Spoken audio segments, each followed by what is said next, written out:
그 다음에 이제 볼 것이 바로 군집의 천이입니다. 이러한 군집이 시간에 따라서 조금씩 변화한다고 얘기를 했었어요. 그래서 이거를 우리가 1차 천이와 2차 천이로 구분을 했었죠. 그래서 1차 천이는 아이의 생물이 없는 지역부터 시작을 하는 거였어요.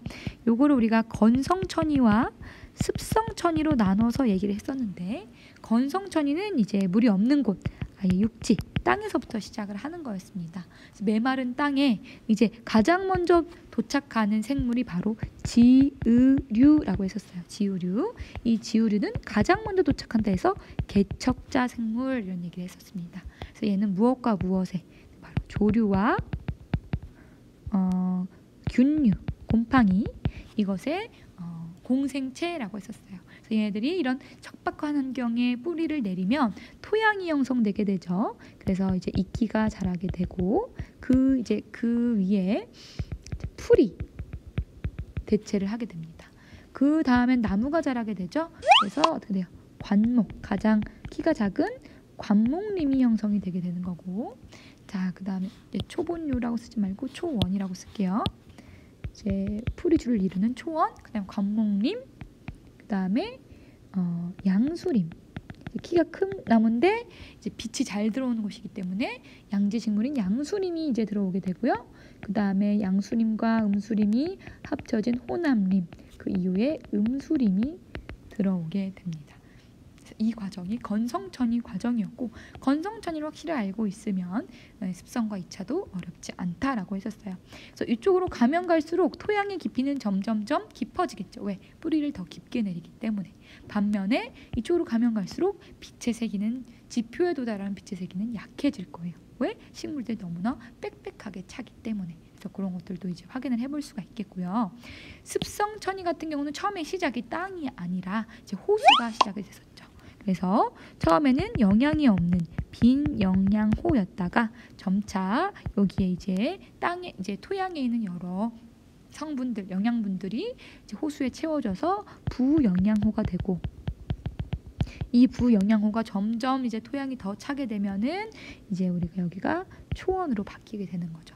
그래서 이런 과정으로 가는 것이 습성천이다라는 거 얘기를 했었어요. 자, 2차 천이 같은 경우는 아예 처음에 이제 땅이 아니라 처음에는 군집을 이루고 있다가, 식물 군집을 이미 이루고 있다가 이 식물 군집이 산사태나 산불 때문에 완전히 파괴가 되고 나서, 그리고 나서 다시 시작하는 것이 2차 천이었죠. 그렇기 때문에 얘들은 토양이 있다 없다? 토양이 있죠. 토양이 있는 상태에서 시작하기 때문에 식물 군집 2차 천이는 초본부터 시작이라는 거죠. 건성천이는 여기 보면 지으류부터 이제 시작이 되는 거고, 습성천이는 이제 초원,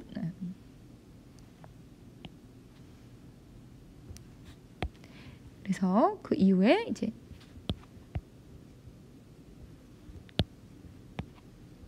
그래서 이 2차 천이의 시작은 바로 초원이다라는 거. 이거부터 똑같이 천이가 진행이 되는 것이다. 그래서 1차 천이는 처음부터 시작이기 때문에 이게 천천히 되는 거지만, 얘는 이미 이루어진 식물 군집이 파괴되어서 여기에는 영양분이 고스란히 땅에 포함이 되어 있기 때문에 훨씬 더 이 천이의 속도가 어떻다? 빠르다라는 얘기 있었어요. 그죠? 이렇게 천이 한번 정리를 해봤고요. 자, 그 다음에 이제 군집 안에서 여러 개체군들이 어떤 방식으로 상호작용하는지, 서로 이득이 되느냐 손해가 되느냐를 가지고 나눈다고 했었어요. 그래서 경쟁이 있었고, 분서가 있었고, 편리공생이 있었고, 그다음에 상리공생, 기생, 포식피식, 이렇게 6가지 유형으로 상호작용을 나눈다고 얘기를 했었습니다. 그래서 경쟁 같은 경우는 둘 다에게 해를 입는 상호작용이었죠. 자, 이게 일어나는 이유는 바로 뭐였어요? 네, 생태적 지위가 겹치기 때문에 일어난다고 했었어요. 그래서 경쟁이 심하게 되면 한 종이 없어져 버리는 경쟁 베타 원리가 적용이 돼버린다고 했죠. 그래서 너무 경쟁이 심했을 때 한 종은 살아남지만 결국 한 종은 멸종돼버리고 마는 경쟁 베타 원리가 적용이 된다라고 했습니다. 그래서 실제 생태계에서는 이러한 경쟁을 피하기 위해서 이 생체적 지위를 분화시키는 분서가 일어난다고 했어요. 그럼 경쟁 베타 원리는 일어나지 않고 서로 각각의 지위를 나눠서 먹는 먹이나 공간을 조금씩 달리해서 경쟁을 피함으로써 공존하게 되는 것이죠. 이게 바로 분서예요. 그죠? 그래서 분서의 예시로는 바로 솔새가 나무에서 사는 지역을 조금씩 다르게 만드는 분서가 있었습니다. 자, 편리 공생은 뭐였냐면 한쪽은 플러스가 되지만 한쪽은 플러스도 마이너스도 안 되는 관계였어요. 대표적인 예가 바로 빨판상어와 거북이였는데 이 거북이의 등이나 배에 빨판상어가 붙어서 바닷속을 이동하게 되죠. 자, 그렇게 되면은 거북이의 입장에서는 해도 이득도 없지만 빨판상어는 쉽게 이동할 수 있기 때문에 이득을 얻게 되는 거죠. 이것이 바로 편리공생이다. 상리공생 같은 경우는 둘 다에게 이로운 상호작용이었어요. 그래서 뭐 예를 들면 아까 얘기했던 지유류 같은 경우도 조류와 균류가 서로 영향을 주고받으면서 조류는 이제 광합성을 해서 먹이를 주고 균류는 사는 공간을 제공해주는 이러한 공생관계를 유지했었고, 좀 이따 나온 질소순환에서도 뭐 뿌리오 박테리아와 식물 같은 경우 얘는 질소를 주고 얘는 사는 공간을 주는 이러한 공생관계를 볼 수가 있었습니다. 자, 기생의 경우에는 한쪽은 득을 보지만 한쪽은 해를 잇는 관계였어요. 그래서 득을 보는 경우를 우리가 기생자라고 했었고, 해를 보는 애들을 이제 우리가 숙주라고 했었죠. 숙주에 들어가서 기생을 해서 그 숙주의 영양분이나 이런 것들을 빼앗아 먹는 것이 바로 기생이었다. 자, 포식과 피식은 한쪽은 플러스 한쪽은 마이너스인 관계죠. 그래서 플러스인 관계가 바로 포식자, 잡아먹는 동물이었고, 피식자, 잡아먹히는 동물이 바로 마이너스가 되겠다. 그래서 이렇게 서로 상호작용을 손해냐 이득이냐에 따라서 나눌 수가 있었습니다. 자, 그 다음에 이제 군집에 대한 내용을 다 끝냈고 이제 생태계로 들어와서 생태계 안에서 어떻게 에너지가 흘러가는지에 대해서 얘기를 해보자면은, 자, 먼저 이 생태계에서의 에너지의 원천은 바로 뭐예요? 태양이죠, 그죠? 태양의 무슨 에너지? 빛 에너지죠, 그죠? 이 빛 에너지를 받아서 어떻게 해요? 생산자가 이 빛 에너지를 이용을 하죠. 광합성을 통해서, 그죠? 그래서 이 빛 에너지를 무엇의 형태로? 화학 에너지의 형태로 저장을 하게 됩니다, 그죠? 그러면 이 화학 에너지가 바로 유기물 속에 저장된 에너지인데 이거를 잡아먹는 애들이 바로 소비자였죠, 그죠? 소비자 안에서도 마찬가지로 화학 에너지 형태로 저장이 되어 있을 거예요. 그래서 이게 1차 소비자, 2차 소비자, 3차 소비자 이런 식으로 먹이사슬을 통해서 계속 에너지가 흘러가게 됩니다. 자, 그런데 이 에너지가 100% 다음 단계로 전달되지 않는다고 했었어요. 그죠? 그 이유는 얘네들이 어때요? 중간중간 호흡을 통해서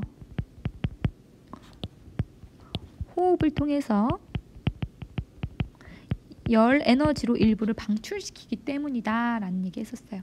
그리고 100% 다 먹지 못하고 죽어나가는 것들이 있다고 했어요. 그래서 사체나 배설물로 빠져나가는 에너지도 있다고 했었습니다. 그래서 요거 빼고 요거 뺀 나머지만이 어때요? 1차 소비자로 전달이 되고, 마찬가지로 1차 소비자도 호흡을 통해서 열 에너지로 빠져나가고 사체 배설물로 빠져나간 나머지가 2차로 가게 된다고 했었고, 2차도 열 에너지 빠져나가고 사체 배설물이 된 나머지가 3차로 간다고 했었습니다.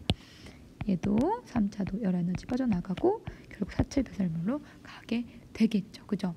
그래서 이걸 이제 우리가 전달되는 에너지만 표현을 하면 이런 식으로 생산자, 1차 소비자, 2차 소비자, 3차 소비자 이런 생태 피라미드를 그린다라는 얘기를 했었어요. 에너지 양이 가면 갈수록 줄어든다라는 얘기를 했었죠, 그죠? 그래서 이 사체 및 배설물은 누가? 분해자가 분해를 해서 결국에 열로 빠져나간다라는 얘기를 했었습니다. 그래서 결국에 에너지는 어떻게 되는 거냐? 순환하지 않고 한 곳에서 들어와서 다른 곳으로 나가는 흘러가는 흐름이 발생하게 됩니다. 그래서 빛 에너지가 결국 화학 에너지로 전환돼 있다가 마지막 열 에너지로 빠져나가는 이러한 흐름을 볼 수가 있겠다라는 거죠. 그죠? 그래서 이 생태 피라미드를 우리가 이제 자세히 보게 되면 이 한 단계에서 다음 단계로 넘어가는, 그래서 그 비율을 우리가 에너지 효율이라고 했습니다. 그래서 에너지 효율이란 하위 영양 단계의 에너지에서 현재 에너지 양을 나눈 다음에 곱하기 100을 한 거. 그래서 얼마만큼의 비율로 현재 에너지 양이 존재하느냐, 이것이 바로 에너지 효율이라고 했었어요. 그죠? 그래서 에너지 효율을 계산할 수도 있어야 된다라는 얘기를 했었고, 그리고 이 식물 군집에서 이제 에너지를 보게 되면 결국 생산자죠. 에너지가 어떻게 돼 있느냐, 이걸 이제 얘기를 하게 되면은 우선은 총 생산량이 있었어요. 이거는 광합성을 통해서 총 생산한 양인데, 이 중에서 이제 우리가 식물이 호흡을 해서 쓰는 양이 있죠. 이게 호흡량이 되겠고, 그거 이제 남는 양이 바로 순생산량이 됩니다. 그럼 이 순생산량은 결국에 모두가 다 다음 단계로 넘어가는 것이 아니라 아까 얘기한 것처럼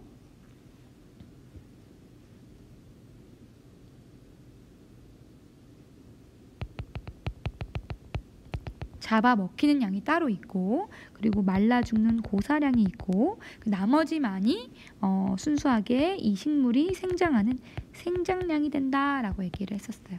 그래서 이렇게 나눌 수가 있는데, 이 중에서 이 바로 피식량이 이제 초식동물에게 먹히는 양이잖아요.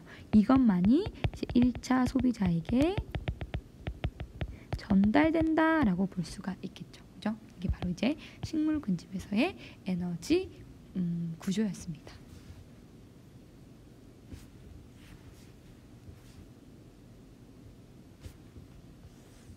자, 그 다음에 이제 물질이 어떻게 순환되느냐를 얘기를 할 건데, 결과적으로 보면 결국 물질이라는 것은 무기물의 형태와 유기물의 형태가 계속 전환되는 것이다 라고 볼 수 있는데, 무기물이 유기물이 되는 건 결국에 생산자를 통해서 가능한 거였죠. 그죠? 그리고 마지막 유기물이 무기물로 다시 돌아오는 건 분해자를 통해서 가능한 거였습니다. 이제 이게 물질이 두 종류를 봤었어요. 탄소 순환을 봤었고 질소 순환을 봤었어요. 먼저 탄소부터 보게 되면, 탄소는 무기물 형태인 CO2, 그죠? CO2가 이제 유기물의 형태로 이제 전환되는 걸 볼 수가 있겠는데, 먼저 생산자에게 이제 광합성을 하면서 유기물이 되게 되는 거죠. 그죠? 그리고 이 생산자는 어떻게 해요? 호흡을 하면서 다시 CO2를 내뱉기도 하고, 그리고 이 유기물로 저장되어 있는 탄소가 이제 소비자에게 전달이 되죠. 소비자도 마찬가지로 어떻게 해요? 호흡을 통해서 다시 CO2를 내뱉게 됩니다. 그죠? 그리고 얘네들은 죽으면 어떻게 돼요? 사체가 되고 또는 이제 배설물을 만들어내게 되죠. 요 안에 들어있는 이제 유기물 형태의 탄소, 이것이 바로 두 군데로 가게 되는데요. 썩게 되면 바로 이 분해자를 통해서 썩게 돼요. 이 분해자가 이 유기물을 분해해서 다시 CO2 형태로 돌려 보내는 것이고요. 분해되지 않은 것은 시간이 점차 지나면서 이게 무엇이 되냐면 화석이 됩니다. 이걸 우리가 화석 연료라고 하죠. 그죠? 그래서 이 화석 연료를 어떻게 하는 걸 인간이 꺼내서 연소를 하게 되면 다시 CO2로 바뀌게 되는 것이죠. 그래서 이게 많이 되면 많이 될수록 CO2가 많아지기 때문에 지구온난화에 큰 문제를 가지고 올 수 있다라는 얘기를 했었죠. 그 다음에 이제 질소 순환을 보게 되게 되면, 질소도 마찬가지로 무기물의 형태는 N2가 있는데요. 이걸 바로 생물이 사용할 수 없다고 했어요. 그래서 또 다른 형태의 무기물로 전환이 되는데요. 그게 바로 이제 NH4 플러스 또는 NO3 마이너스의 형태로 가게 됩니다. NH 플러스는 암모늄 이온이었죠. 그죠? 그래서 이러한 과정을 우리가 질소 고정이라고 했었는데요. 요 NH4 플러스가 되는 건 세균에 의해서, 질소, 고정, 세균에 의해서 진행되는 거였어요. 그래서 이거는 이제 우리가 뿌리옥 박테리아 같은 세균이었죠. 그죠? 그리고 NO3-는 번개의 전기 방전으로 인해서 NO3-가 된다고 했었습니다. 그러면 식물은 이 NH+나 NO3-를 이용을 하는데 이 NH4+가 NO3-로 바뀌는 것을 우리가 질산화 작용이라고 했었고 요걸 하는 애들이 질산화 세균이었죠. 그래서 이렇게 바뀐 NO3-를 식물이 흡수하고 또는 NH4를 바로 흡수할 수도 있다고 했었어요. 그죠? 그러면 이 식물은 어떻게 하는가요? 질소 동화 과정을 거쳐서 이 NH4+나 NO3-를 단백질로 바꾼다라는 얘기 했었습니다. 그죠? 유기물의 형태가 되는 것이죠. 그러면 이걸 어떻게 하는 거예요? 소비자가 먹게 되고 동물이겠죠. 그죠?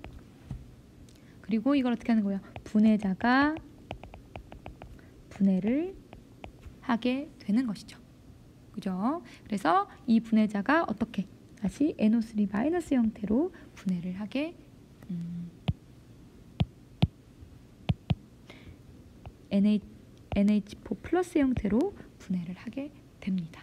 자, 그러면 어때요? 요 과정은 이렇게 순환이 진행되는 것을 볼 수가 있어요.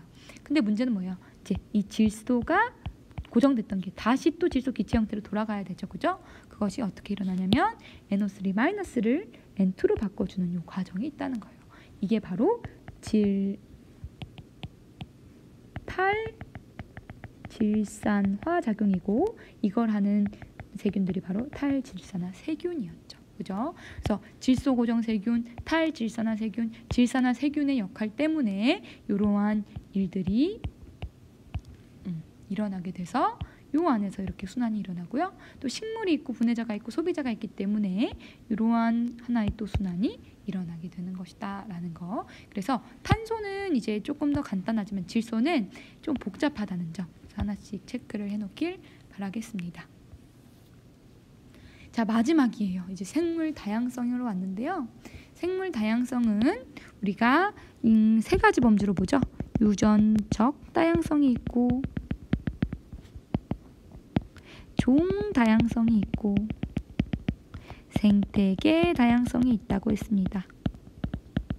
각각의 의미를 살펴보면 유전적 다양성은 같은 종이라고 할지라도 이 안에서 유전자의 차이가 있기 때문에 성질이 다르게 나타난다라는 얘기를 했습니다. 그러면 이게 좋은 이유는 뭐냐면 다양하면 다양할수록 환경이 급격히 변하더라도 여기에 적응할 수 있는 능력이 높아진다는 거예요. 왜? 이 다양한 환경 안에서도 살아남을 수 있는 개체들이 존재할 확률이 높기 때문이죠. 그죠? 다 똑같은 애들끼리 하나의 종을 형성하게 되면 환경이 갑자기 변했을 때 모두 다 말살돼 버릴 수가 있는 거죠. 그죠? 자, 종 다양성은 우리가 두 가지의 척도를 가지고 평가를 합니다. 첫 번째는 종 풍부도가 있고요. 두 번째는 종 균등도가 있어요. 종 풍부도는 말 그대로 종의 숫자, 얼마나 다양한 숫자가 있느냐고요. 종 균등도는 얼마나 균일하게 분포했느냐를 보는 겁니다. 예를 들면 가라는 지역과 나라는 지역이 있는데 똑같이 A, B, C, D 네 가지의 종으로 이루어져 있다고 해봅시다. 그럼 종 풍부도는 같죠. 그렇지만 예를 들어 여기는 다 똑같이 A종 10개, B종 10개, C종 10개, D종 10개인데 얘는 A종만 35개, 뭐 2개, 1개, 2개 이런 식으로 되어 있다고 해봅시다. 그러면 종 풍부도는 같지만 얘 같은 경우는 균일성이 좀 떨어지죠. 얘네들이 고르게 예쁘게 분포하고 있잖아요. 그죠? 그래서 가가 나보다 훨씬 더 종 다양성이 높다라고 평가를 할 수 있다는 거예요. 알겠죠? 자, 그리고 생태계 다양성이라는 것은 환경이 얼마나 다양하느냐. 자, 환경이 다양하면 거기에 서식하는 종들도 많아지게 되겠죠. 생태계 다양성이 높으면 종 다양성도 높아지고 말 그대로 하나의 종이라도 다양한 애들이 존재하는 유전적 다양성도 높아집니다. 그래서 서로 뗄래야 뗄 수 없는 관계를 가지고 있다라고 볼 수가 있습니다. 그럼 이 생물 다양성이 왜 중요하느냐? 이제 가치를 따져보면 생태계 자체에서도 중요하죠. 왜? 이게 생태계 평형을 유지해 줄 수 있기 때문이다 라고 했어요. 다양하면 다양할수록 먹이사슬이 복잡하기 때문에 멸종이 될 확률이 줄어든다라는 얘기를 했었고요. 그리고 인간이 이용할 수 있는 자원으로서의 가치도 있다고 했었어요. 그래서 여러 가지 생물로부터 우리가 많은 자원들을 얻게 되는데 뭐 예를 들면 뭐 의약품이라든지 의복이라든지 아니면 유전자 같은 자원을 얻을 수 있다라는 얘기를 했었죠.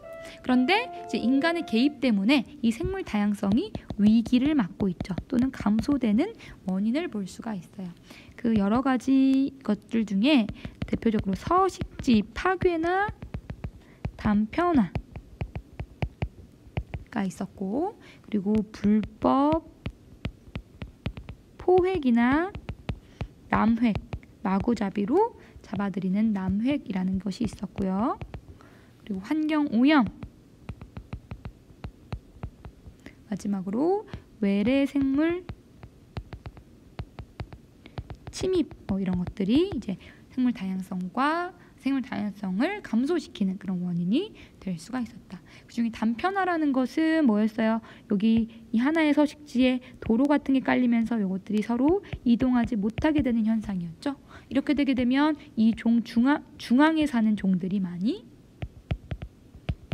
줄어들게 된다고 했었잖아요. 그죠? 왜냐면 훨씬 더 면적이 줄어들기 때문에. 그래서 어떻게 하는 거야? 여기다가 이렇게 연결하는 생태 통로나 터널 이런 것들을 이제 설치하게 되면 이 서식지 단편을 조금 줄일 수 있다라는 그런 얘기를 또 했었습니다. 그래서 다른 요인들도 뭐 그렇게 어렵지 않은 요인들이니까 한번 생각해 볼 수 있을 것 같아요. 자, 이렇게 해가지고 우리가 많은 내용을 압축적으로 하다 보니까 선생님 말이 굉장히 빨랐을 거예요. 래퍼 같기도 했을 거고.